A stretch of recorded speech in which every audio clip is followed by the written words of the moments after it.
Thursday, June 2nd, 2022. Welcome to the Keeping It Real Conversation Show with your host, Camila, aka Sunshine. We are live on Twitch. We are live on Twitter, Spotify. We are live on the YouTube channel, which is the same name of the show. We are live on my Facebook page, which I'm going to open now so everybody can get on, like, share, subscribe, do all those wonderful things. Find us on all social media, please. We want to get the audience up for this wonderful guest that I have tonight. Of course, as always, I am I'm biased because at the end of the day, all my guests are dope. So I don't have any favorites. Again, this show believes in 6 degrees of separation. You are one person away, one advice away, one help away from where you need to be your destiny. Again, this has been proven over and over again. I promise you, and I'm gonna prove it again tonight. So again, I'm gonna get into her bio, and then as you always know, we get into the conversation. I'm excited because we are amongst royalty around here. And you about to find out why I say what I say. So tonight we have Carolyn Wilson is the fearless, magnified educator, a multi-award-winning filmmaker, 5-time best-selling author, international motivational speaker, corporate event consultant, event MC, host, certified life and business coach. Let me catch my breath. Master resiliency trainer, transformational health and wellness, lifestyle expert, featured on ABC, CBS, Dr. Oz, Huffington Post, and Women's World Magazine. She has graced both physical and virtual stages with powerhouses such as Les Brown, Lisa Nichols, Dr. Cheryl Wood, George Fraser, and Forrest Riley and Brooke Burke. A survivor of sexual child abuse and domestic violence turned advocate, intentionally created a transformative healing journey, creating a new life narrative. Her sole mission is to educate women globally how to overcome fear, live their life fiercely, especially after trauma and abuse, by aligning to heal the total body, mind, and soul for their divine purpose. She is the CEO and creator of MYE Institute, which means Magnify Your Essence, celebrating you Women's Conference and Expo, Beacons Light Retreat, writer, director, and producer of The Good Life, author, magnified thoughts, and visionary of her story, which is healed, empowered, and resilient. She holds an MBA from Philadelphia University with over 30 years of corporate, nonprofit, and government experience in leadership, training, and development. I said a mouthful. So tonight we're going to welcome to the stage Carolyn Wilson. Thank you so much, Sunshine. Oh my gosh. Like I couldn't help but just like illuminate as you were reading it. And I'm like, that is so dope, yo. Like, wait a minute. Like, hold on, I gotta, like, we're supposed to be humble, right? And I am, and I really am. But then sometimes you really have to just bask in that moment and say, yo, wait a minute. You really did do all that. You really did accomplish all of that. Like, you are more than just your story. You are more than just what happened to you. And so to have that type of, that background is debunking the whole myth. So the reason why when someone looks, they're going to see me smiling because I'm just proud of me, right? I didn't need someone else to tell me those things, but I'm proud of me. So thank you for taking time. I know it was a mouthful, right? And there's more, but that's enough. So they get enough of that. So thank you. Thank you. First, thank you for having me on. I'm so excited. I can't wait. Listen, I'm excited that you're here. So we're going to actually tell the people how we connected. Actually, when I say again, the 6 degrees of separation is a real thing.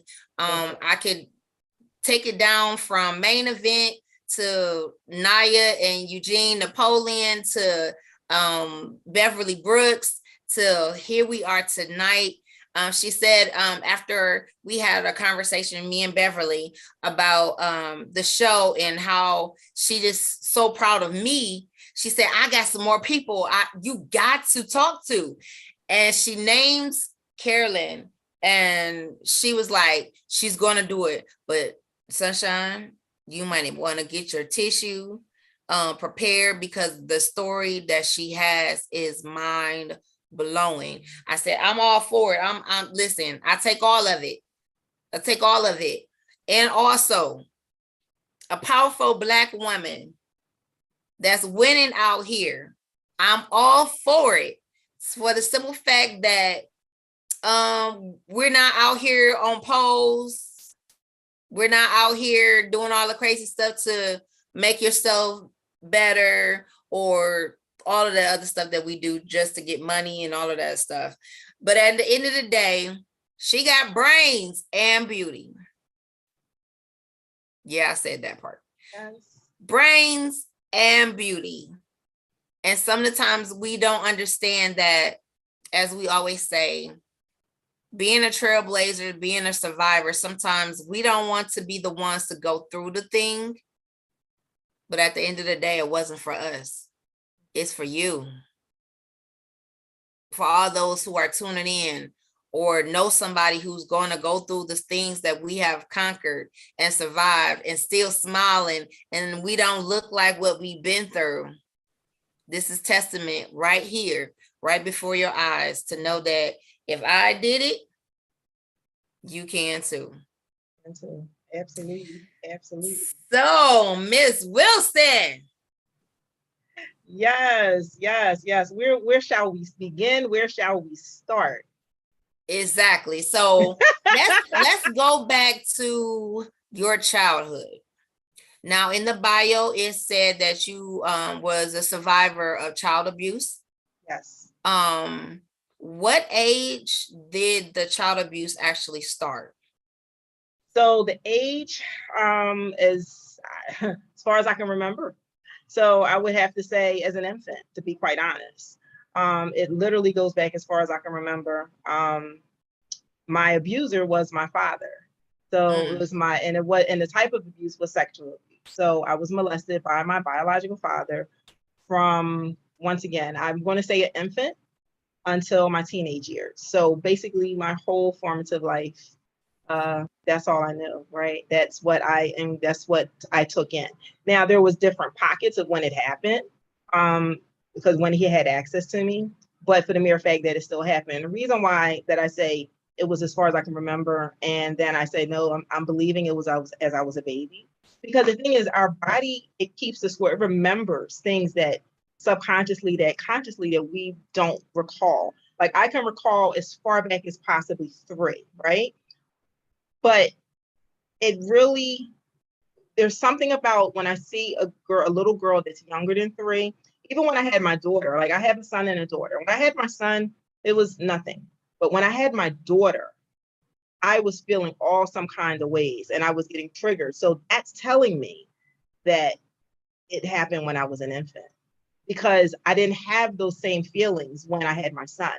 But when I had my daughter, I just got rushed with all this emotion, all these feelings, all of this, like, wait a minute, whoa. I think I was this little, and then even when I see little girls, like, I just look at them and I get sad because I'm like, and you see how tiny a little 1-year-old is and a little 2-year-old is. And I'm like, oh, I was being molested at that age. So I, even, to this day, it bothers me a little bit. I look at them and I'm like, oh, they're so adorable and cute. But then it takes something back and it reminds me of that was you. So that's why I can say an infant. Where before I used to say as far as I can remember, which is still true. But my conscious is telling me, my subconscious rather, is telling me that it was all my whole life. And it went and it lasted up until I was about 14, 15 years old. So yeah. So if you don't mind, for clarification, with the sexual abuse, was it just touching or actually penetration? It was a combination. So the penetration did not all the way happen, but he tried. He did it. He definitely attempted and tried, which kind of, let me be honest with you, and for everyone out there, it messed me up a little bit because I disregarded what happened to me because there was no penetration, because I didn't have a child by my father, which I do know people who've had children by their fathers. And so it's like their brother and sister or their kids, right? So because of that, it was like, well, it wasn't that bad. No, it still was bad. It still was bad because of the length of time that I had to endure it, the things I was exposed to. I should not have been exposed to that type of interaction with another person, and tap into those feelings and tap into those things. There were things that, I had to do, and there was things that he did. So we did everything except for that. But it was about to happen. But something in me was like, no, and it didn't happen. So I'm going to ask the question that most people are probably wondering. Where was your mother? That is the question. And my mother was, at times, my mother was there. At times, yeah, I know. It was kind of like, what? So in defense for my mother, so my mother had, she suffered from epilepsy, and she suffered from having grand mal seizures. So my mother was a person, she worked all the time. She was the one that worked. So she was always tired. She was on medication that kept her kind of tired. And she had several brain surgeries. So she was very docile. So when you have a controlling spirit and someone that's going to control, so there was a bit of, domestic violence in there. And so that's where my mom was. My mom was not in the state to protect me the way she probably wanted to. So I can't fault her for anything because now I have a clearer understanding of her state of mind and where she was in the dynamics of what was going on. And that's pretty much what it was. My mother was there. So even when my mother found out, it was still a shock to her. But that's kind of atypical for that type of situation when you have some kind of form of control. So he had full access to me during certain times. So some of it was happening right under her nose. Sometimes it was happening right in front of her. So yeah. Wait, right in front? Yeah, the last incident was right in front of her, which was very inappropriate. So I can go back now. I have a film. My film is called The Good Life. I don't want to give up all of the things in the film, but there's a thing I'm talking about in there where I say one of the I have scoliosis. So scoliosis is curvature of the spine. And so it's like, wow, well, how did you discover you had scoliosis? Well, a lot of times you find out when they have you bend over and they go, but back then they didn't do those kind of screenings. But we found out that I had scoliosis because, and I was 11. So hold on to that. I was 11 because my father was bathing me. So as an adult, the antennas go off. Say she's 11. She can bathe herself. And your father was bathing you. No one questioned that. But that's how we found out I had scoliosis, because he was bathing me and he saw there was something wrong with my spine. So that's how we went to the doctor with it, but no one questioned it. But now it raised an eyebrow because I saw your eyebrow go like, well, that don't make sense. Exactly. It doesn't make sense. But no one questioned it.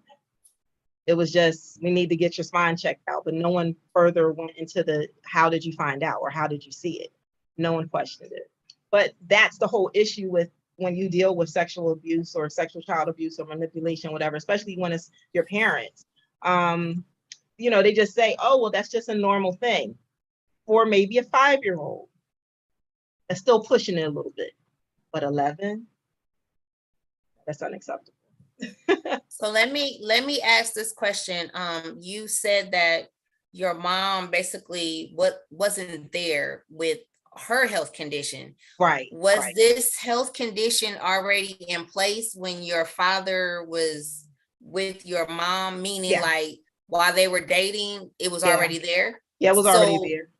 So was there a thing where he knew this and he was going to take advantage of this, or did he really, really love her?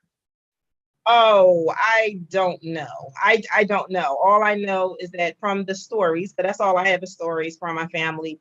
When they talk about my mother, and the mother that I knew is not the person that they talked about. My mother was a very strong-willed person. Like, my mother was, it's so ironic. They used to say my mother was very bougie. She used to go to debutante balls. She used to hang out with the Jack and Jill folks. Like, she was, they lived in the projects, but she was going to, going to the uptown, with all the Jack and Jill kids and, the debutantes. And that was her world, and she loved it. Like, dating guys with sports cars. And that was my mom, where her siblings were all like, they envied her, like they looked up to her because she had a sense of standard. She was very classy. She was very matter of fact. And I'm like, who are you talking about? I'm like, I don't know that woman, but I want to know more. Right. So that's how he met her. He met her at a, and I won't say a broken stage, because it was an altered state of who she was actually in the process of transitioning to a different person, or different, because I'm trying to figure out how did, I'm sure you probably trying to figure it out, how a woman who had high standard, even though we do that a lot when we're in this certain situation, or we're in this I don't want to say ghetto, or someplace you just don't want to be. And sometimes we will go, which we normally should do, go to a place where you want to be. Right.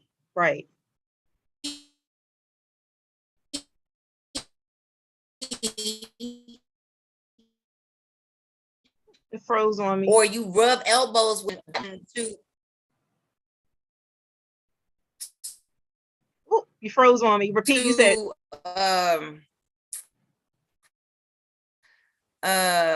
trying to figure out the time frame from her being wanting more out of life to her health declining to this person basically, I feel like, taking advantage of her. Yeah, no, clearly. So she was back in the day, because she always was like upset about this. I remember her telling me this back in the day, right? They used to graduate in just like, I guess, in college. You had a December graduation, you had a June graduation. So now everyone graduates in June, but she was supposed to graduate in December, but she couldn't because she had brain surgery in high school.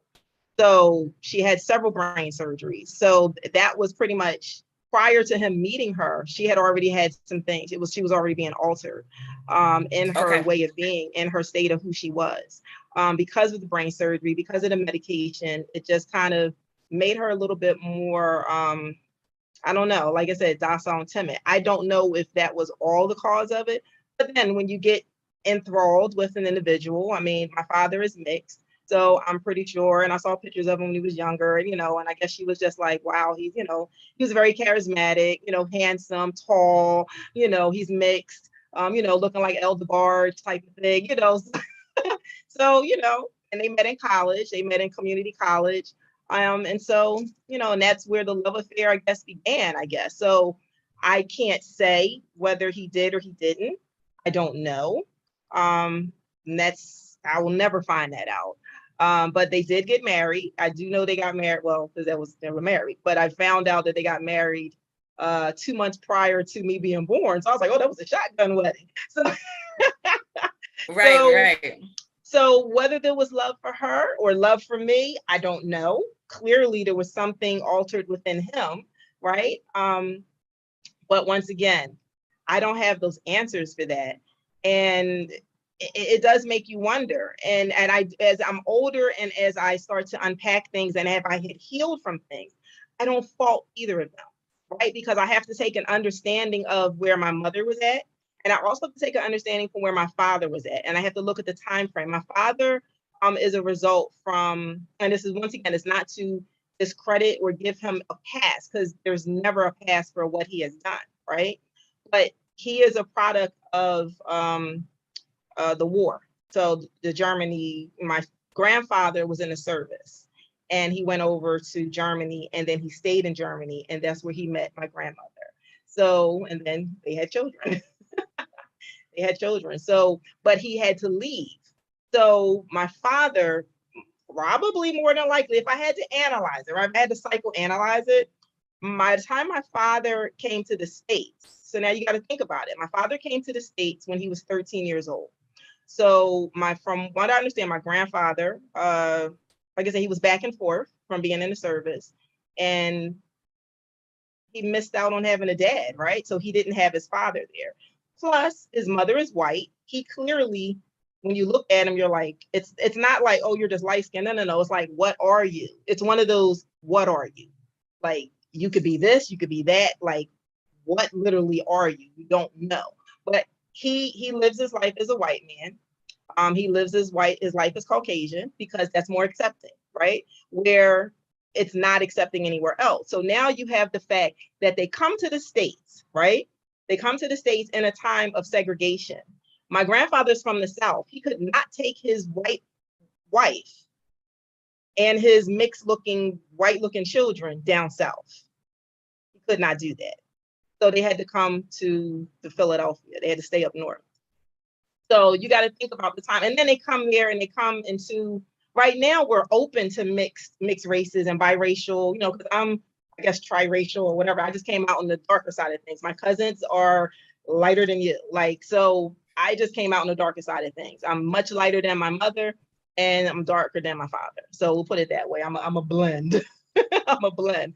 But when I look at the time, and I just remember even as a child, when I was little, remembering being in the middle of, African-American neighborhood and people being confused and saying things like to my grandmother, like, what are you doing, that little brown baby, like, or my grandfather who was part Indian. So they like, Indian man, what you doing with that? It's like, they were taking up for me because they were like, why are you walking around with this little black girl? And I'm like, I don't know what's going on. I'm like 4 or 5 years old. And so that's the climate that they came to. And I do remember, because I remember saying something to my mom, like, because I would always watch, like, look at her pictures from her debutante pictures. And I'm like, wow. And I would see her with all these, black men.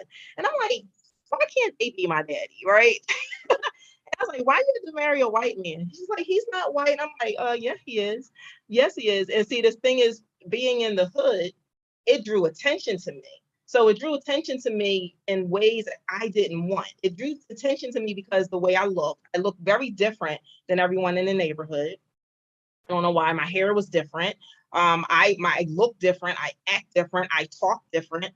And then my father clearly looked different. So everyone was like, your dad's white.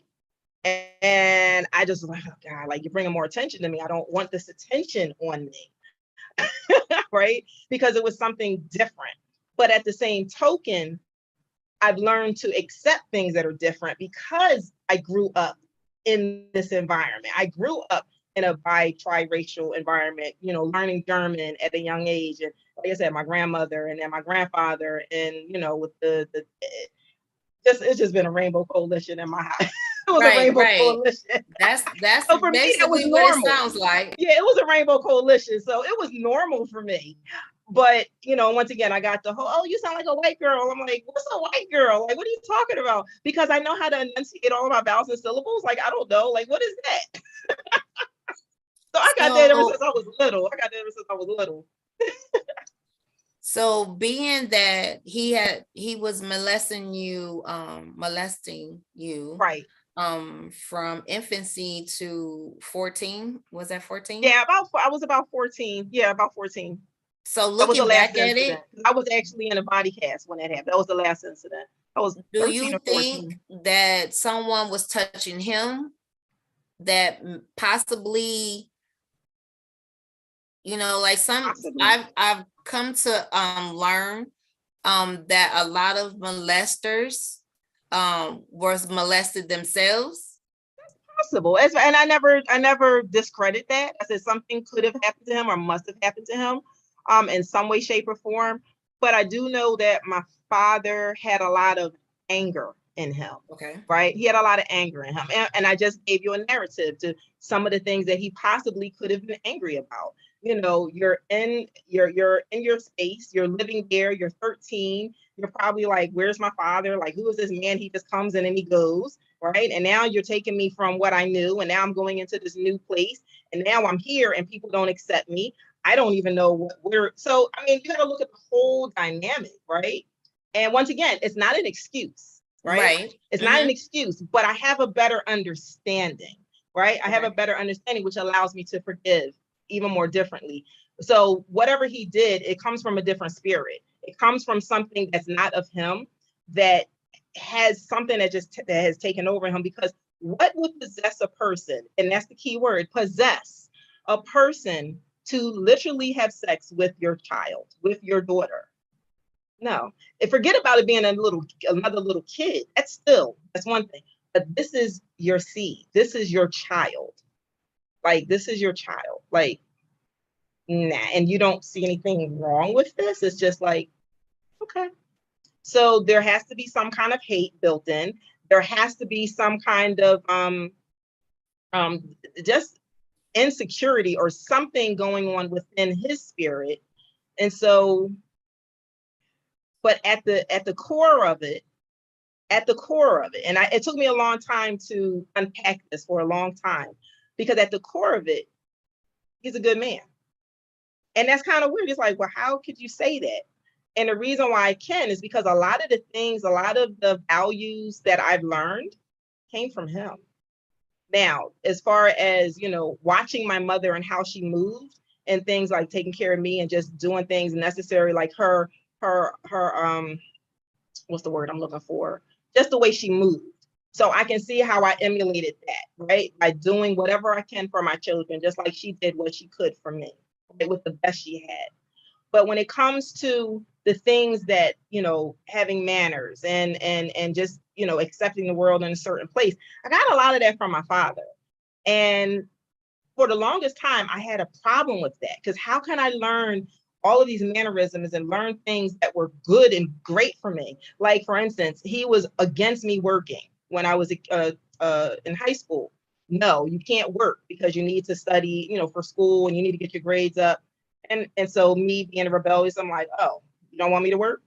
Okay, McDonald's, you hire, and I'm going to work at McDonald's, right? And he's like, oh, no. You need to learn an instrument because it's going to be beneficial for you. And I'm like, and I did have an interest, but because you wanted me to do it, okay, I'll be a cheerleader instead. Like, so I did. So I can see where it was like, yeah, he was telling me the right stuff, but it just wasn't sitting, it wasn't landing right, because you can't give me good stuff when you're doing bad stuff. You're doing what you stuff to. Yeah. Exactly. So it took me a long time to kind of like to debunk that. And that's why I thought I had to process it and separate the act from the man. And just kind of have a better level of understanding of who he is. And I still don't know who he is, to be quite honest, but I can just kind of have a greater understanding. I can't even say appreciate, it's an understanding of the dynamics, the time that he came here. Like I said, he probably, like I said, in the middle of segregation time. And being in let me say, when was he here? Probably in the 50s, I guess, like coming here to the States in the 50s. And then, look, people have issues now. Can you imagine what it was back then? Yeah. Right, what it was back then. So I can just imagine. I remember my mom saying, oh, well, and the reason why I knew, because I remember my mom, when I had this conversation, I'm like, well, why you gotta be white? Because I was mad. I'm like, why my dad white? Like, I don't want him to be my dad. Like, can't it be somebody else? Can't it be this dude right here? And she's like, well, I remember her taking up for him, saying, well, no, he's not white. People, don't know who he is. And no, like, why are you telling me that? I don't really care. Because I'm a teenager at this point. So I'm just kind of like, does he have to still be around? Like, I'm kind of tired of him right now. But yeah, that's when I realized, okay, all this shit all this stuff that was happening was, this wasn't cool. Like, this wasn't supposed to be happening. But yet he was still being my father, like doing the things that a father should do, making sure I wasn't around boys. Oh, you don't want me around boys? I'm gonna go find some boys I'm gonna be around. Like making sure my grades were good. Oh, you want my grades to be good? Oh, I think I'm gonna skip class. Like he was, that's what I'm saying. There was the good part of him. And then it was the bad. And then there was the bad part. So let me ask this. During the abuse, the drama, and trauma, what does your mindset of the survival look like? There was a incident that it happened a couple of times, and my young brain was like, that didn't happen, until someone was talking about it, like, oh my God, I didn't make that up. I didn't dream that. That really happened. And so I know for me, it was one point an infatuation for the person, but I didn't know why. And so years later, as an older teen or a young adult, I understood why it was this way. It's because you actually touched me. And of course, as our bodies, we can't decipher sometimes. It's just like, oh, your body is being excited. And so, so I know where my brain was as a kid. It didn't happen, but my body didn't say that. Right. So for you, what was the survival for you to see this man every day and not kill him? It was, and I think, and I believe it's, the stories of the grandmother, right? I was saved by my grandmother. We'll put it that way. So during the years when I was younger, obviously I was younger and I didn't know any different or any better. I just thought this is what we do. Like, this is a routine. This is our part of what we do. It wasn't until then we were, separated for a minute and then came back. Well, come to find out, we were able to get back with him or move into an apartment and he got the apartment because that way he can have access to me again. So that's when it started back up, when I started developing and, and I'm 11, 12, 13, in that age bracket, that awkward age bracket. So that's when it started getting like, this is getting weird, right? And then, thanks to, the good old ABC special. And I'm like, yeah, that's what's happening to me. So processing it at a young age, I never processed it because I learned how to disconnect. I learned how to disassociate. So it just didn't exist. It wasn't happening. And so therefore I just went on with my life.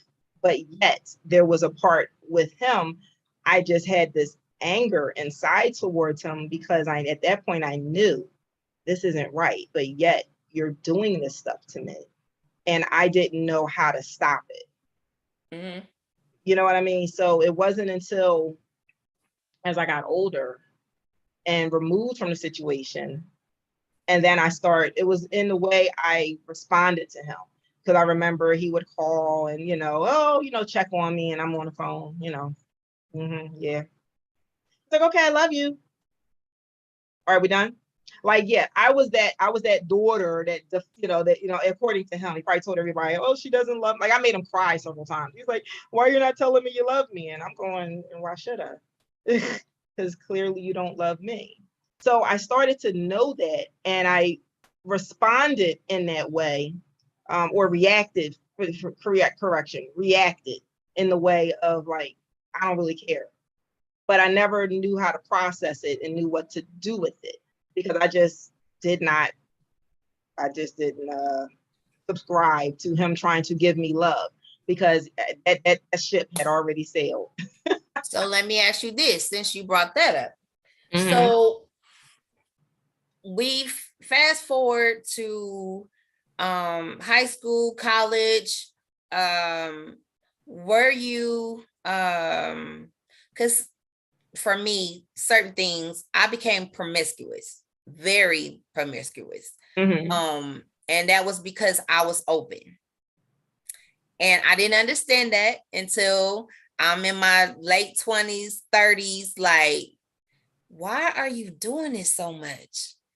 And, you know, for some people, they'll be like, oh, you just love sex. And I'm like, it's more to it than this. So was that the opposite of you want to be the good girl, but you didn't know how to be the good girl? Or did you have that story of the promiscuous because you was touched early? It's interesting because it was neither. Like, the good girl, that's me, the good girl, right? So, but promiscuous tendencies, I guess you could say, never was the person to sleep around with people, but I would be the one that, you know, with the one boy and we are over in the stairwell, right? You know, and then we were just gonna meet over there, or like disappearing with some boys or whatever. Just really naive to the fact that, and I've been blessed. I'm going to just say it. I can say, looking back, I've been in a lot of situations that could have went left real right quick, but I was spared and I was saved. So no, I don't have that type of background of being promiscuous, but I can say promiscuous type tendencies. Without the intercourse, without the sex. Yeah. So, you know, fondling, yeah, kissing, you know, being with a boy alone, you know, and being, yeah, I did that. But it wasn't to the fact of, okay, well, I just was so disconnected to intercourse or to sex that I just didn't care, because that wasn't my narrative. When I tell you I shut it down, like I shut it down, like I shut it down. So even to this day, it's like, it's no big deal. Like, if we do it, we do it. If we don't, we don't. Like, right. You know what I mean? Well, I've learned to now enjoy it, but I'm just saying, right? Right. Because I mean, to be honest, a lot of the times it's either one or two ways. And like you said, you were blessed. Either you in there, or you gay. Like, is one of the two. Which way? Is either way. And sometimes they don't equate it to when you were touched, but a lot of times, a lot of this situation is, I don't want none of that, because I didn't already had a bad experience, and I don't care what you say, what you bring to the table, you're not going to erase what's in my head from this action. So whether it was oral, whether it was the actual act itself, I wasn't feeling that, so I don't want none of that. So again, you were blessed not to have your reaction to be the way it was, versus choosing, and our subconscious choosing one way or another. So that was a very, very good blessing. I'm definitely blessed because of that. Because like I said, I wasn't I think really truly in that time period where I probably would have been out there and crazy is you know, during my teenage years, I had surgery for scoliosis. So I had a lot of body shame imaging within myself. So I never put myself out there to have that type of interaction with anyone. I wasn't comfortable in my own skin for a very, very, very long time, because of all of the, like I said, the past, just being in the neighborhood. There was so many different factors. Like, so growing up in my neighborhood, like right now, we have people that have choice and they can go to any school they want to. Well, back then, everyone, literally about 99% of my neighborhood went to the neighborhood public school, but I didn't. I went to Catholic school. So there I am again, sticking out like a sore thumb, right? And back then, there was a difference in, you know, our schedules were different, like our holidays were different. We got out early, public school still stayed late. So you can count on like maybe one person per block, literally a city block, went to Catholic school, and I was one of them. So, and I just say, so I was definitely removed from a lot of being exposed to a lot. And I think that's probably what also saved me. And then, like I said, what was going on with my father and my household, I just shut stuff down. So I just was totally oblivious and clueless. And it wasn't like I was the one who, I was, like I said, I was bullied. Like I said, my hair was kind of crazy. My hair was looking crazy, because it was that mixture type, Yeah. with it. And like I said, the state my mom was in. And so, like I said, I got the grandmother that kind of stepped in, and, she was like, you got to start taking care of your hair. You got to start doing this. And, This, right. where my mother wasn't able to, Right. my grandmother stepped in. Right. And I think that also saved me from a lot as well, because if it wasn't for my grandmother, oh yeah, I probably would have been out in the streets. I'd have been out in the streets real bad. But I knew my grandma, my grandma didn't play. So I had to make sure I made my butt home. You know what I mean? Like I had to make sure, like when the guys in the neighborhoods like, oh, won't you stay home today? I was like, I gotta go to school. Cause they gonna call my mom, they gonna call my grandma. I gotta go to school. Y'all can stay home if you want. So everyone else was like, hook you into school and just stay home today. I'm like, I gotta go to school. Like, right. Yeah, I gotta go to school. Like I do have one of their guests on here said, I've come to the conclusion by definition that sex is not just penetration, it's the state of mind, and what the outcome is fondling, grinding, oral, or all of it is sex sexually. Also, it was stated, I think we've been trained by the culture to believe something else. Grandmothers are gold, honey. My granny was my hero and my savior. And give it up to the grandmoms. Yeah, give it up to the grandmas. Now let me ask you this. Now, after all of this, where did that voice within to say, I am not only going to achieve to the highest of that I can go, not only am I going to do this, but I'm going to make it where other women who are going through or have gone through these similar situations have a voice of their own? That's a really good question. So there's always been this drive within me to do something greater. And I never really understood why, right? It wasn't until I started breaking down, because I'm always doing some introspection, always trying to figure out my answers to my own questions, right?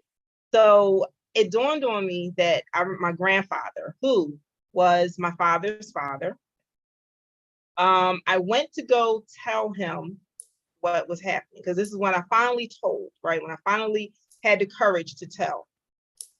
Excuse me. And my mother's side of the family knew, and now it was time for me to now tell my father's side. And then once again, we talk about that grandmother. My grandmother died on that side. And so that put a halt to my voice, and it further shut my voice down, because now I got to deal with that. I got to deal with, I just lost my grandma. And now I don't know how to tell this side of the family, but now we still have to operate and maneuver. And I'm like, I don't even want to be here. So they never understood why I was acting the way I was acting. Like I said, I don't know what my narrative my father told, because I probably told I'm the defiant child. She's smart. She talks back to me. That I had rights to do all of that, right? No one questioned it. So there's a reason. So, going back, I remember when it was time for me to, things settled down a little bit, and I went to go talk to my grandfather. So now I can finally go let that side of the family know. And I had a boyfriend at the time, and I went to go talk with him. And before I can even utter a word, and now let me paint a picture of my grandfather. So my grandfather was tall. He was very matter of fact. He was like the I am legend for the family for the most part. He was, he went into the service, so he was a military man. He was very matter of fact. He was the one that was like sending money back home. They're from Florida and Georgia. So he is, even to this day, right? So he is I am legend in our family. Like his name is John Henry. And the legend of John Henry is like, that's him. Like he carries a big A. This is my grandfather. So whatever he said, it mattered, right? Whatever he said, it was at, you don't go against what John Henry says. Right. So I remember going to him, and I'm going to let him know my secret, right? To really now finally divulge and let him know what's been going on. And he uttered, the simple word to me. What did he say? He asked me, says, before I could say anything, he said, are you pregnant? He said, you're pregnant, aren't you? That's what he said. You're pregnant, aren't you? And I copped an immediate attitude, right? I'm like, I come here to tell you that, because ironically I was. like 4 weeks to be exact. Like I was pregnant, but I'm like, I ain't come here to tell you that. And so now I don't different. It didn't even matter because now you pissed me off. But I'm like, how dare you like come at me like that? So I had attitude with my grandfather. And then after that, he said 4 words that really, really, really carved another piece of my life. And his 4 words were, your life is ruined. So it's like, not necessarily the words I wanted to hear at that moment. I'm 18, I'm pregnant, I'm ready to tell you what happened to me, what your son was doing to me. But now, and I look up to you, and now you're not accepting this, and I'm trying to come to you for something. So once again, I just shut it down. And I just said, okay, well, guess what? There's no love here. So, all right, now I'm just gonna go about my business. Because I learned to shut things down real well, right? I learned how to do that very, very well. I could shut people out in a minute. Because that's one of the things I learned. So because of that, it somehow it drove me to want to be in places and spaces where no one would expect me. Mm-hmm. It drove me to want to almost prove people wrong, like this is not my narrative. There was something in me that just drove me even further to, I'm like, you know what? I got to finish school. I never knew why I needed them, but I got to finish school. I have to, just create this new narrative. I remember telling my mom, yeah, see this these skyscrapers in downtown? He said, I'm going to own one of those. She was like, okay, that's nice. Nobody's believing in me. Like I have dreams, right? And it's so funny. My shirt today, it says, follow your dreams, right? And nobody wanted to listen to what I said. And so I think that subconsciously I was like, I'm gonna prove all y'all wrong. See, but the issue was, even though that drive was there, but then all the drama and all the stuff of my life, it kind of just collapsed on top of it with the abuse, which then led to more abuse with domestic violence and with intimate partner, so it just kind of, that was my snowball effect. And so, but yet I still had this drive to just do more, to do more, to do more, to prove a point. And I was doing this for like a long time. Like, I don't even know why I'm doing this, but I just know I need to do it. I need to do it. I need to do it. I need to do it. But the thing that the straw that broke the camel's back, as we could say, that allowed more of this fierceness in me, this thing is like, okay, this is what you have to do. This fierceness was already in me. This power was already in me, but it was camouflaged. It wasn't activated. It was deactivated by someone else's insecurities, by someone else's burdens, by someone else's, perception. So I was already taking on what they were giving to me and not innately putting out what was already within me.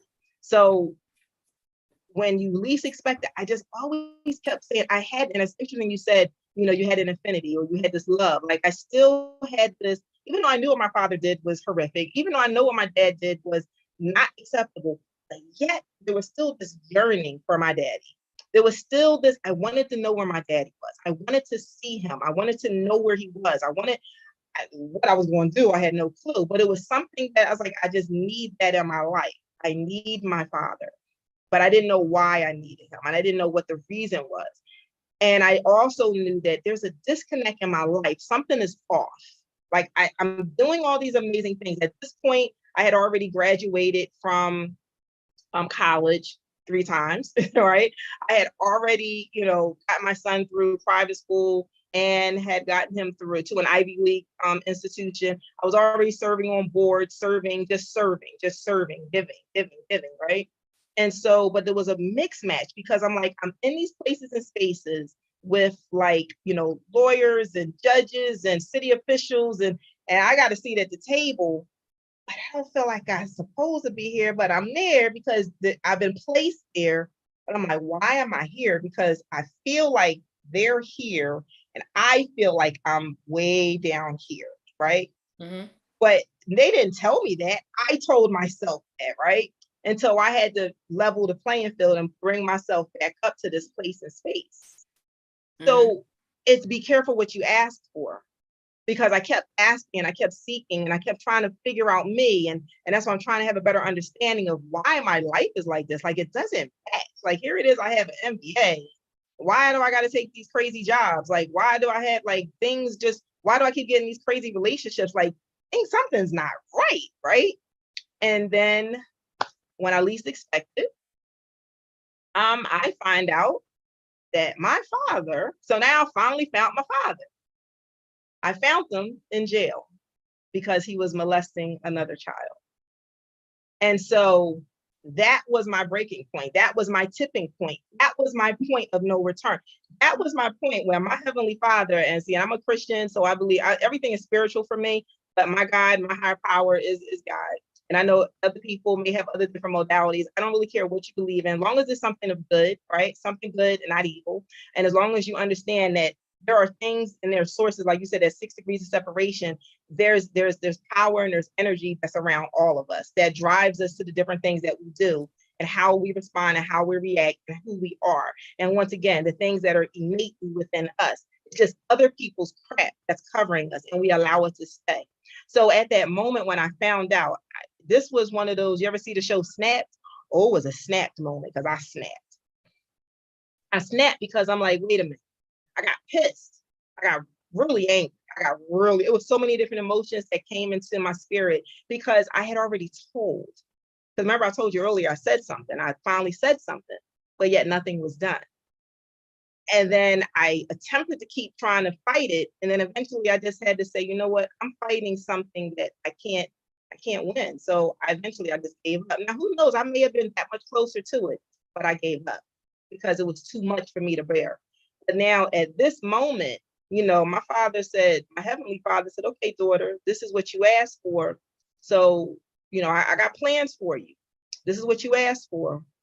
So here it is. It may not be pretty in a bow. So, but I'm going to give you your answer. And now what are you going to do with it? So when I got this answer, I ain't like it. Didn't like it at all. But there was something in me that, once again, because I told you, it was already with that power was already, and I'm a force to be reckoned with. And I understand that now, and I use it to all of my ability. So it was something was like, you know what? You have to go and you got to tell what happened to you. Even though I already said it. Even I already did it when I was 17. Now I'm like 44 years old, 43 or 44, and it was something in me that said, okay, you have to go and report what happened to you again, because there's another little girl that no one is standing up for them, for her. No one stood up for you. So now you have to stand up for her. I already knew that it was the statute of limitation. I already knew all that. They done told me that already. But laws keep changing. So I was like, there might be a glimpse of hope in there. But so what I did is I drove down to SVU, Sexual Victim Unit, and I retold what happened to me. It was this strength that they say like, you don't know how strong you are until strong is all you have. Like, because I even had, my son's father said, you want me to go with you? I said, no, I went by myself because this is my battle. I have to face this. I have to do this. But I didn't just do it for me. I was doing it to save her. But in the process, it was also saving me. Because here it is. I'm 43. She's 5. Who's in the middle? How many other people have been impacted in the middle by just this one individual? So I didn't know what the outcome was going to be. All I knew was that this is what I had to do. I was driven. I was led to go do it. And it opened up my soul in a way that it hurt like a mug. It was the pain that I wouldn't wish on anyone. But I knew it was part of the process that I needed to go through. This was the answers that I was looking for. I wanted to know where my father was. I had this yearning for him, and I couldn't understand why. See, but then it came to pass. I had these questions about my life, and things don't make sense. And I still had this one, I want to give, and I'm still doing things for the community, but yet I'm serving the community for the people that are impacted in the way I was being impacted and was still being impacted. So what's the irony of this? I'm helping women who's in domestic violence relationships while I was in the middle of one. Yeah, go figure, right? But it was me serving. And I think serving is what kept my heart into it. But then when that incident happened, for me to find out, I had to make a choice. And my choice at that moment, because remind you, I just said, my son was already in a Ivy League school. Did he graduate yet? He may have. was about to graduate. He was in an Ivy League school. I already had 3 degrees. I had a decent job. You know, I was living the life, right? So I could have just been like, that's not my problem. You know, that's what I could have did, which is what a lot of people do because they don't want to face their fears. They don't want to face that pain again. See, but it was something that I asked for. So because I asked for it, I had to do it. It's no different than someone who has had to have knee surgery, like knee replacement surgery. They talk about your knees are bothering them, and it's like, I can't wait to get the surgery. So let's riddle me this. So you will intentionally go and allow someone else to cut on you, put something foreign in you, be dependent on someone else for months, have to go through this whole process of healing, all because you know at the other end, you'll be able to dance again. You'll feel happy again. So you will endure that pain. You will endure that misery physically, but you won't do it for your spirit. You won't do it to save your life. And that's the question what I was faced upon at that moment. This is about life or death. This is about the life and death of your soul. This is about the plans I have for you. So it sent me into an abyss. I'm not going to lie. It sent me into an abyss that I had to really, really go deep and dark that I've never, ever went and had before, even to the point where I had to tell one of my abusers who was still having me in the court system, which is a whole nother thing, right? With child support and custody. I had to let him know, I said, you're dead to me. Because at that point, that's you have, I gotta deal with this. Like, that's nothing in comparison to what this monster I got to deal with right here, because this is my life. I have to fight for my life because this is what I've been working so hard all my life to just make things right for me and whole for me. And this is what I was asking for. So once I got through that, and in the process of doing it, you know, I went to counseling. Oh, we don't go to counseling. No, but I did. Oh, I went to a support group. Hi, my name is Carolyn. I'm an incest survivor. Yeah, oh, we don't do that. Oh, no, but I did.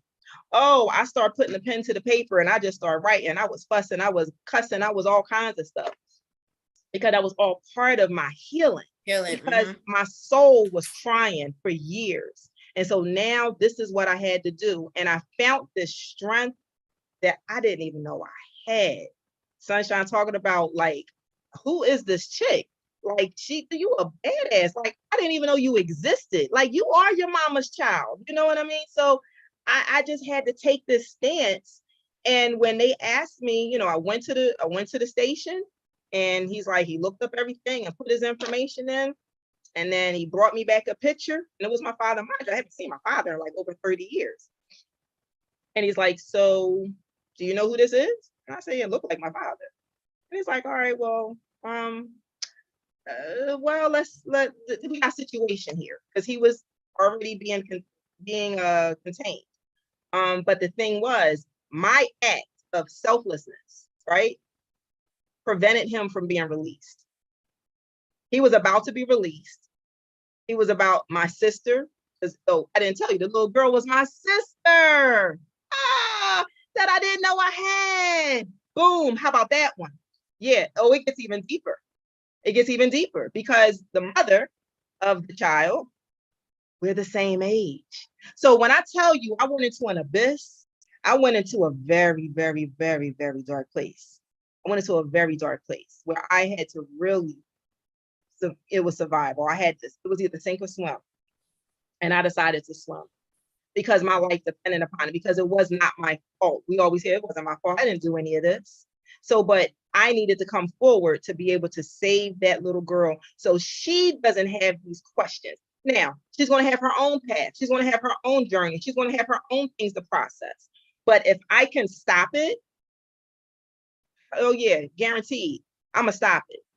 And that's what I did. So it prevented him from being released. He ended up having like a $500,000 bail that he could not bail out. And then the rest is history from there. So we had to go through a whole, Is he still alive? Yes, he is. Yes, he is. Yes, he is. However, he is alive, but he's serving time in prison because of me. So are you in contact with your sister? No, I'm not. Nope. How old is she now? She's 13 or 14, 13 or 14, one of the two. Yeah, one of the two. And when the time is right, then we will be able to be connected. But my main concern was to protect her. My main concern was to make sure she at least had an opportunity to have a different type of life. Now, whatever happened to her in the process, you know, that's like I said, everyone has their own path. But in that moment, I protected her. And in that moment, not that I just saved her, but I saved me and so many other women, young girls who never had that opportunity to face their abuser. So I did it with not just me and mine. I did it not with just my sister and mine. I did it, Sunshine. I did it with you and mine, and I didn't even know you. But I did it because justice is justice. And by me stepping forward and being able to articulate and give them a narrative of what this does, because they were going to just wash it off because he didn't have any priors. As much, he's very charismatic, right? He came in and presented himself very well. And for someone to allow a 5-year-old to take a stand, and so she was going to have to take the stand and testify. See, but I prevented all of that. I stopped all that from happening. You know, that left questions on their end, but it was to protect her. It was to protect her. And I know that later on in life, she was going to be like, wow. But I did that to protect her because no one protected me. No one protected you. No one protected whoever else is listening and watching right now or on a replay. No one protected us. That's why I did what I did, because I felt it was needed. And so when I was able to do it, I did it. And it was a sacrifice on when I tell you, it was crazy time. And I want to interject on something. Sure. I want people to understand when it comes to sexual abuse, or even in the choosing of domestic abuse, most of our accusers, not accusers, but are people that prey on us, PREY, are people that we already know. Yeah. They're in the family. They're so-called close to the family. I remember clear as day, my dad used to tell me about like the neighborhood guys. I seen them watching you, baby. Don't get caught up. If they're around, leave. Don't second guess. None of that. People close to my uncles. And then you find out later when you're in your 20s, when your parents ain't around, they want to tell you, you know what? I've been looking at you since you was, and you still fine. What'd you just say? That part. And you don't see nothing wrong with that. I've been looking at you since. What? Like, wait a minute. Nah. They're there. So I'm giving the warning for those who have no clue, no idea. You think these stories are so fetch that it can't happen to yours. Your person that you trust so much is probably looking at your daughter. Oh, yeah. Probably looking at your son, because nowadays the women's just as bad. So pay attention to your surroundings. Don't let your children go and spend a night everywhere. Hello, that part right there. Don't do that. I have conversation with my friends all the time. Oh, they okay? No. My dad, my mom, if your husband or the mother of my friend and they were married, I couldn't spend a night over there. I don't care how bad they married to each other. You don't know what's going on. That's right. One incident, you sleep, they sleep, and they come and bothering you. I'm telling you. It's out there. And in this pandemic, whoo, child, listen, this stuff was happening right under people's noses, and right in front of them. Right in front of them. Right in front of them. Nowadays, sit on my lap. Oh, there's that whole sit on my lap. I wish you would. No, you're not. Little kids, be a kid. Go somewhere. No. Get out of his face. No. Right. We're not doing that. Right.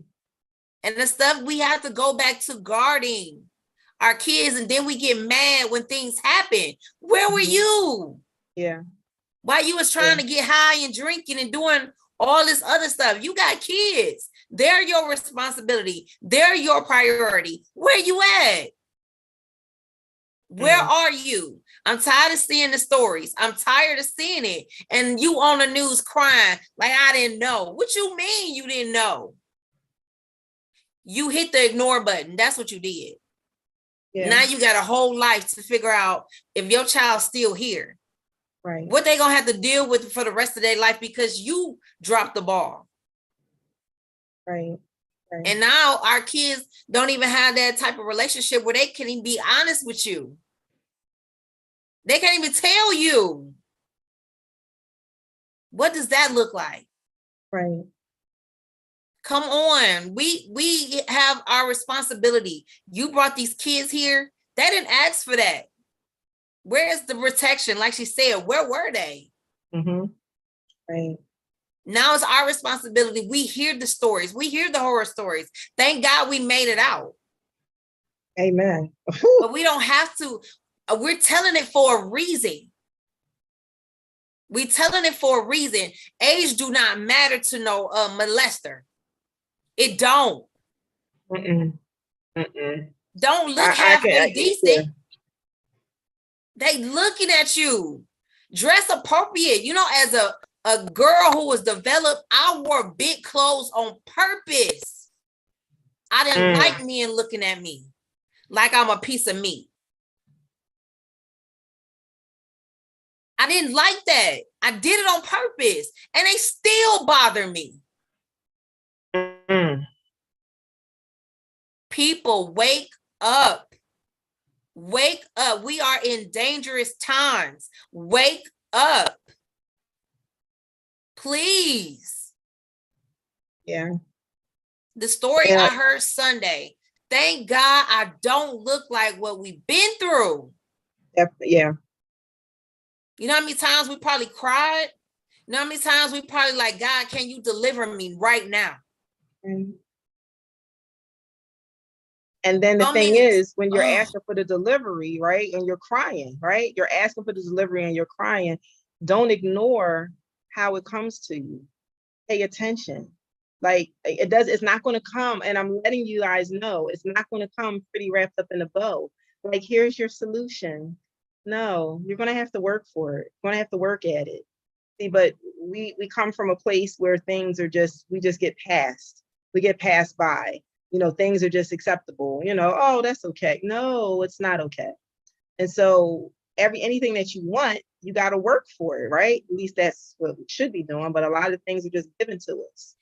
So your freedom, your healing, you have to work for it. And it's not going to come easy. But once you get through it, whoo, man, when I tell you, you're going to tap into this whole world. You're going to be like, where has it been? You're going to be able to smile, like a real smile. You're not going to have to self-soothe. And when I say self-soothe, it can be with alcohol. It could be with drugs. It could be with cigarettes. It could be with sex. It could be with procrastination. It can be with, hoarding. It could be with shopping. It could be with gambling. It could be, you fill in the blank, right? You can then start to remove those things. And don't get me wrong, some things, are habits, and you have to remove some things. You're going to have to take time. It didn't happen overnight, just like they say Rome wasn't built overnight. Neither is your healing, and neither is the residual effect. Let's think about Katrina. Let's think about the Hurricane Katrina that happened down in New Orleans, right? It happened, wiped a lot of things out. To this day, you still see remnants of Katrina. It's been, a couple decades? It's been a minute. Yeah, it's been a minute. But yet, now, did things get repaired? Absolutely. Did things, change and look, they mask some things up, and they pick some things up, and life goes on. But that's what happens to your life. Life goes on after a major catastrophe, and you survived it. But there's still the remnants. You still will see the exits. You still will see the watermarks. And so now what do you do with it? How do you maneuver past it? Do you just ignore it and just kind of like, oh, I'm just used to it? Or do you make a choice? Do you make a choice that is something comes to you so you can rectify it? Do now you go towards it, or do you run away from it? And I'm gonna let you know, the more you run away from it and you deflect it, you're running away and you're getting further and further away from your healing and being exactly who you were ordained to Absolutely. be. We all have an assignment. Jeremiah 29:11 says, you know, and I had an issue with this at first. As a plan. See, but I'm gonna tell you, I'm gonna break this thing down because it said, you know, not to harm you. And I'm like, whoa, whoa, whoa, whoa, whoa. Hey, what you mean not to harm me? You know what happened to me. I got touched. Like, I was harmed. And then I'm like, okay, but wait, let me break it down some more. It says, but to give you hope for a future. I'm like, oh, so that's why I gotta hold on to. I'm like, so let me think about it. So was I really harmed? There's people who aren't here today. There's people who either took themselves out because they couldn't handle it. So you're right. I wasn't harmed. It may appear that I was harmed, but I'm going to break it down even further. And then you spared me. You saved me.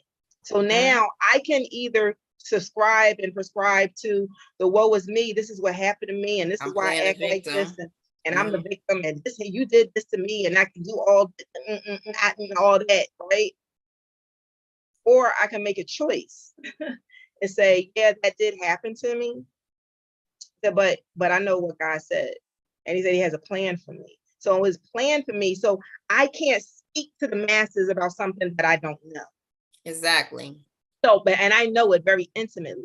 Now, I may not have had all the same experiences as another person, but the outcome is still the same. I still asked, I still had those questions. Why did this have to happen to me? Like, what do I do from this? How do I maneuver? How, why, what? All those questions.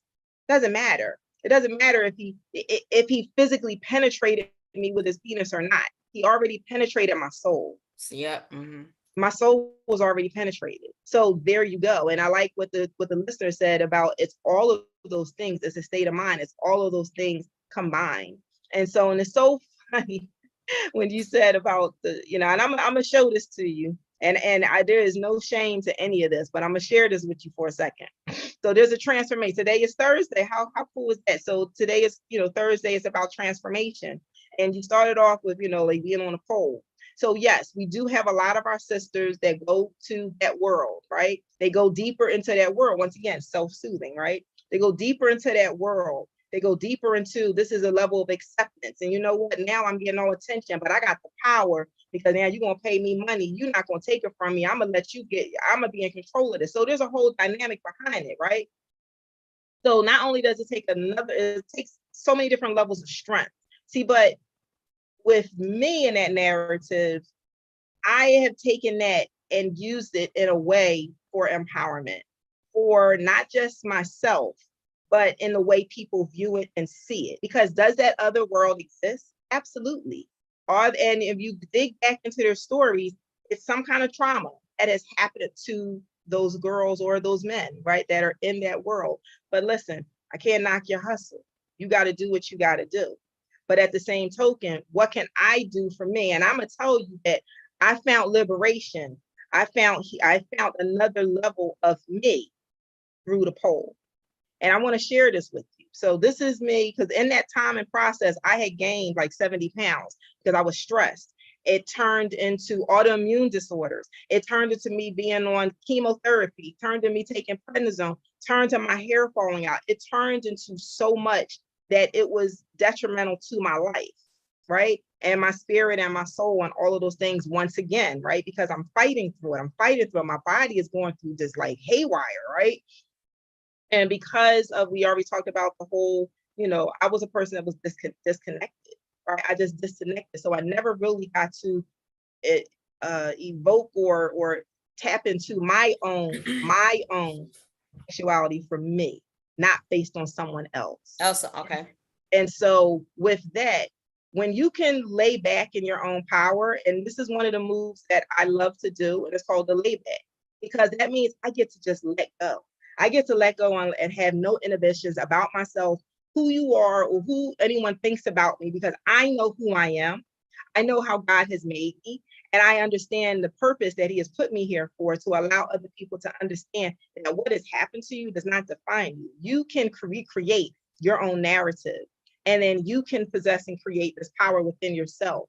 And once again, for me, I can't talk about anybody else, but for me, it has been a sense of liberation for me, based on what I went through, and not having the right examples, and not having the right narratives, and being in the wrong, relationships. And of course, if I have children, so I had to indulge, right? But the stuff that came behind it, and not necessarily understanding me and understanding my body for me and what I can physically do. So here I am. If you see this on the one side, I was like almost 200 pounds. And now here I am on the other side, about 135, something like that. And I'm doing something called the layback. Now, this picture is not, I didn't let go yet. I think this picture doesn't have me letting go, but that's me. And I'm on the pole. And I am proud of it. And it's nothing that I am ashamed of. And it doesn't mean I'm not a stripper. I have never been a stripper, but it's a form of enlightenment. It's your enlightenment. It's my enlightenment. It's my power for me. So when you said that, I was just laughed, and I was like, I got to share this with you, because it puts a different perspective on it, right? Yes, you do have the other side, and yes, do some of the girls and men that are in it need some other healing. Yeah, right. It's a world, just like any kind of world we can get in that's not of God, or not of what it's something different. So without being on the pole, it was because at one point I didn't like looking in mirrors. Mm-hmm. I didn't own a mirror.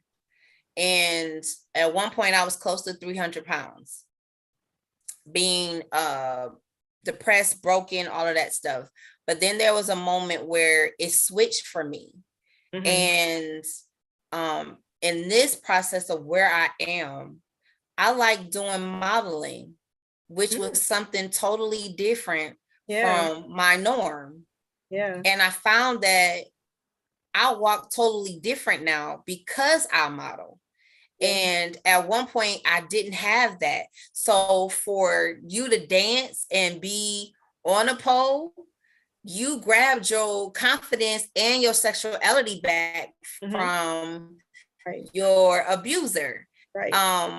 And because now we get to smile for real, and now that we get to do us for real with no condemnation from anyone, I really wouldn't care. Is now this is what I do on a regular. So I'm loving the space that I'm in. Yeah. So we get to tell these stories so people can find the hope, find the faith to get out.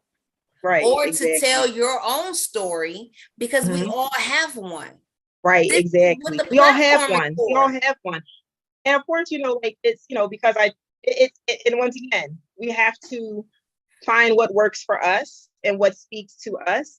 And because I am an aerialist, so even though it's, I'm an aerialist, right? I'm an aerialist, or I'm acro. It's like different terms so not only pole, I do stuff with the lyra ring. It's a ring, like some real circus stuff, right? I do stuff with the hammock. I do stuff with the stuff like pink and stuff you see in Cirque du Soleil. I know how to do all those things, right? Because now I pushed beyond my limit. And there's a beauty to it, right? It's a beauty. Yeah, it can be raunchy if you want it to be, but that's not where I'm at with it. For me, it's a sense of freedom. Just like when you walk and you strut, when you're modeling, you step into some other part of you that was already there, right? And everyone has their own modality of what it may or may not be. And I know, so for this, it can be taboo, right? Here it is. It can't. My kids know I do it. They embrace it. It's like, hey, Mom, okay, I'm going to pole class. It's like, all right, have fun. Okay.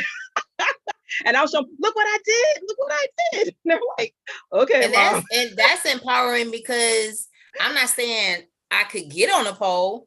I mean, there's always things that you can learn and push yourself. Right. And even in that, like I said, your sexuality is is empowering in itself. You know what I'm saying? Like if you really tap into who you really are, God made us sexual. Yeah, and we're So feminine. Where's again, that femininity? That's what it is. It's like it's really it's flow, it's movement. Just like with modeling, it's a movement, it's a flow. We were built this way. See, but when those things were taken from us, like what my father did, he took that from me.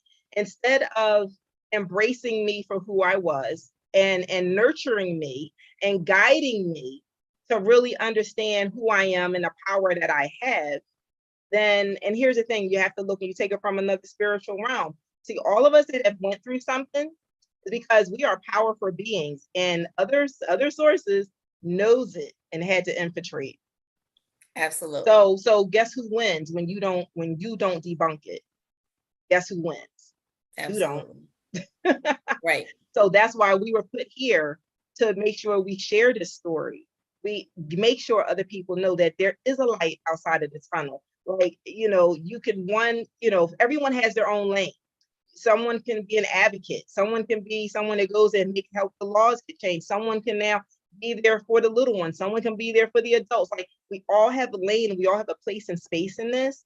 And even those who decided, like, I have run into women all different ages, from, and I'm gonna say they're women from like 16, right, up to 76 and 80 years old, who have never, especially in the older ages, who've never told their story, who's never uttered a word. But because they ran into me and they heard me share my story and heard the power within it, they finally had the courage to say, that was me too.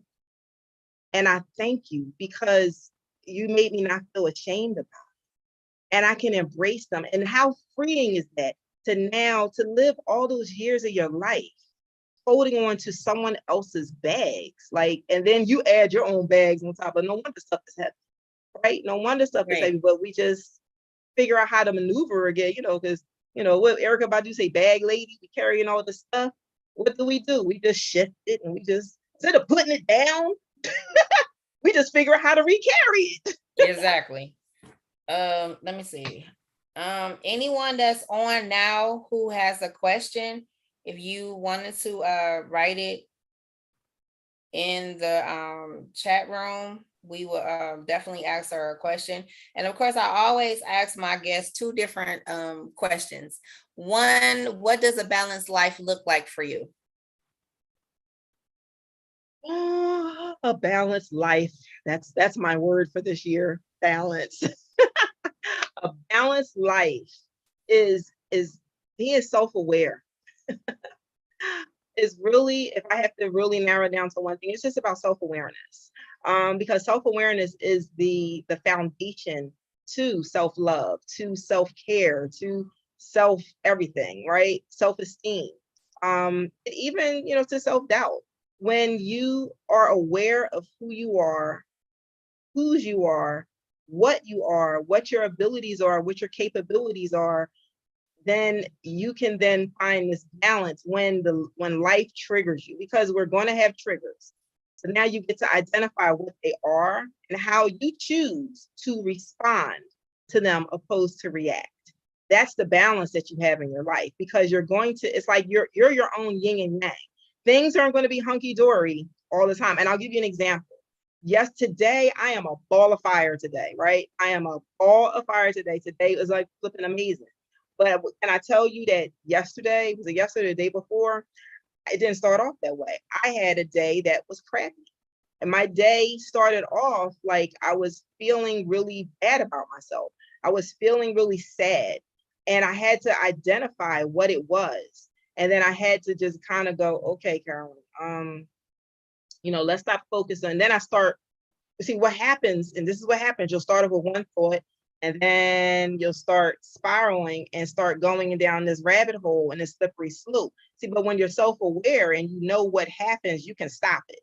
And then you can put yourself in check and go, okay, wait a minute, what is this? And what caused this? And why am I feeling like this? So now I can go rewind and take a look at, okay, this triggered me. And this brought on this emotion that all of a sudden, hey, why it was like it took over my whole body. It took over my thoughts. It took over everything. Like I hijacked my own self. So now when I can regain control of that, and now I have a better understanding, because now that's the balance in that. So now I can take the stuff that I was thinking about that was making me feel sad, right? And now I focus on things that I don't have, but let me find some appreciation and some gratitude towards what I do have and what I have had and what I'm yet to have. And then find and fill my soul with appreciation, fill my soul with gratitude. And that emotion, just that emotion of gratitude, it started to ignite in my whole body. And then everything else for the remainder of the day and the days to follow changed, because that was my balance, because I had to check myself and be aware of what causes me to go haywire at times. Some things I come across things, it's not like I was looking for stuff. Sometimes it'll just come up and I'm going, oh, that didn't feel right. See, but I'm aware of what happens to me and why things happen. I'm just wired this way. And a lot of us who went through some kind of trauma, which is, it could be anything. It doesn't have to be what mine looked like. It could be anything. There's going to be a reaction to that. That's just how we're wired. And so now what you do with it and how you maneuver it, that's creating a balanced life, at least for me.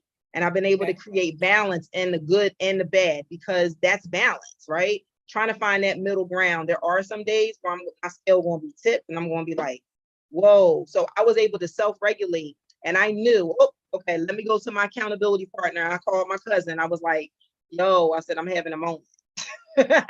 Like, I need to just talk this out for a second. And then got it out, talked to grandma. Once again, back to them praying grandma, talked to my grandma. Grandma helped me put it back in perspective. And I'm like, you know what? You're right. This is different. And now I'm starting to feel a little better. And every time I kept trying to go, but there's no but, because if I go, but I'm not allowing myself to go to the other side. I'm keeping myself in that space. Imprisonment. Mm-hmm. Right. So I'm like, no, I'm not even going to do the but. I'm like, okay, that existed, that happened. And that's how I felt. And I was valid for feeling that way. But now I'm going to feel this way. Now I'm going to change the narrative, because now I know how to. Growing up, I never knew how to. And then I would perpetually, and that's what it is for a lot of us who've been through some kind of trauma. We never really learned how to, and we never worked on ourselves to figure that out and understand ourselves and being aware. That's why self-aware is the crutch. That's the foundation to the self-esteem, to the self-worth, to the self-love, the self-care, all those things. And like I said, even the self-doubt and all the other things you put in there that's kind of negative. So that's your balance. It's your balance of your yin, your yang, your positive, your negative. And that's how you create a balanced life, by being self-aware. So our last question, because we way over, but however, again, this always happens when you're having a good conversation. I asked my guests also, what is something that people will be surprised to know about you? Well, I done got to show y'all. I'm deep pole. So she said she's on a stripper pole, you guys. If you didn't hear what she said, she actually has a picture flipped upside down on a stripper pole. On a stripper pole. So for somebody, and I'm 52, and guess what? And my auntie is 72. She's in her 70s, and she does it too. Hey, we're fit though, strong. So everyone, no, Sunshine's like, I ain't see that one coming at all. Like, not at all. But however, at the end of the day, we're gonna take from this is survival looks different for everyone. Yeah. And the point that we have, God allowed us to survive our dramas, traumas, as I say, are tried in the fire. With, if y'all want to read Daniel 3, 14 through 26, 27, is the story of the 3 Hebrew boys who decided, look, I'm not bowing down to y'all. I'm not eating no strange meat and all of this stuff, and decided, hey, I'm going to stand for God. That's right. The fire got turned up 10 times worse. Same people got killed by that same fire, but they were bound and thrown in this fire. God showed up in the middle of the fire. They was released. And not only was they released, the part that got me is they were called by name out of the fire. They didn't just release themselves out of the fire. Their names were called out of the fire. So what am I saying to you guys is that we don't want to go in the fire, but the fire is what's going to make you. The fire is going to come out and you're going to be, and the thing, when it came out, they called them by name. The fourth person, which was God, was not in there when it came out, but he was with them. So they said, how is this? Your hair not even singed. Your clothes don't even smell like smoke. And in the presence of all these people that got titles, the king, the governors, and all of these people, they like, tell me, who is the God that you serve? Because whoever that is, I need him. So what we telling you tonight is, what we telling you tonight is the God that we serve, he's stronger than fire. He's stronger than all these customs and laws and all of this other stuff. You gonna want to learn. You gonna want to serve the God that we serve. Because baby, we don't look like what we've been through. And he ain't taking it back. And the best is yet still to come. And I posted a picture of an airplane. I told someone the other day, I feel in my spirit, stronger than I ever have in my life, that I am on I am on the runway in the airplane with my seatbelt on. I already got the instructions from the steward. I am waiting for my flight. That means I'm taking off. So for those who ain't on this plane, it's going to get left behind. However, I am going somewhere because y'all have no clue, no idea. I only told you a little bit. Carolyn only told you a little bit of the stuff we had to endure just to get on the runway. But however, the flight is already ready and we about to take off. So again, I thank you so much for coming in tonight, for Beverly to tell me about you, and that you were available to come in immediately, actually. Yeah. Because I think we talked, was it the holiday or right before the holiday? We didn't. This is our first time talking. Bev just said you got an interview with Sunshine. I said okay. Exactly. So I think it was right before the holiday. Maybe the day before the holiday. Like, the interview was on this day. And I was like, okay. And so I'm excited. I want people to like, share, subscribe. Please support her. I'm excited for another victory that we have, that the enemy thought he was going to have us, but he didn't. And again, I am grateful again. I will send you the link to the show for you to share it on your platform. Awesome. Again, I can't wait to meet you in person. Exactly. And if you have one more thing to say to the guest tonight. One more thing, and here it is. You just have to, and I'll tell you what God told me. Be ready. Just be ready. Be ready. Be really, really ready, because you don't know how it's going to come or when it's going to come. Like we heard, Sunshine say, she's ready to take off. And if you're not strapped in, you're going to get left behind. So that means you have to be ready. So if someone told you, come on, I got tickets for Jay-Z, but we got to go right now. We got Beyonce tickets. Matter of fact, I got a trip to Puerto Rico, but we got to go right now. Oh, well, wait a minute. No, we got to leave right now. Oh, you would be ready, right? You have to be ready. God told me be ready.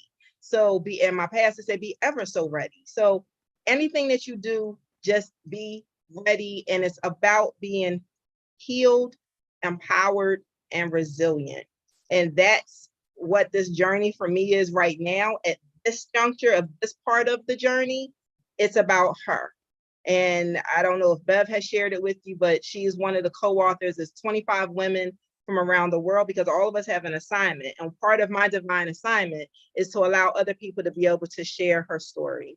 her story of being healed, of being empowered and being resilient. So that way, by you sharing your story, you allow and get someone else the courage to finally tell and share hers. So that's the latest book that I have is her story, with 25 women from around the world sharing their different stories of all different walks of life, all different examples of things that they went through and how they are now healed, empowered, and resilient. So I want all of you guys out there, and ladies and everyone who's watching, to just be ready, because you never know how it's going to come to you, and just always do things with a smile, be healed, be empowered, and be resilient. And the last thing I'm going to tell you is to just be magnified. And Sunshine, I thank you so, so, so much for having me on. And I'm glad God has put us together for such a time as this.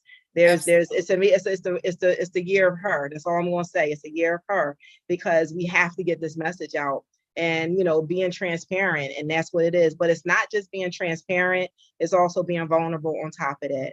So I just thank you for sharing your truth, and I'm gonna continue to share mine. And we just hope and pray that through our obedience, that we allow other people to share theirs in the process. So thank you once again. Absolutely. Again, thank you for this wonderful time. I'm sure those who will replay, who was on tonight, loved everything that they heard. Again, like, share, subscribe. We believe in 6 degrees of separation. Again, you are one person away, one advice away, and one help away from where you need to be in your destiny. Again, until we meet again, we are out. See ya. See ya.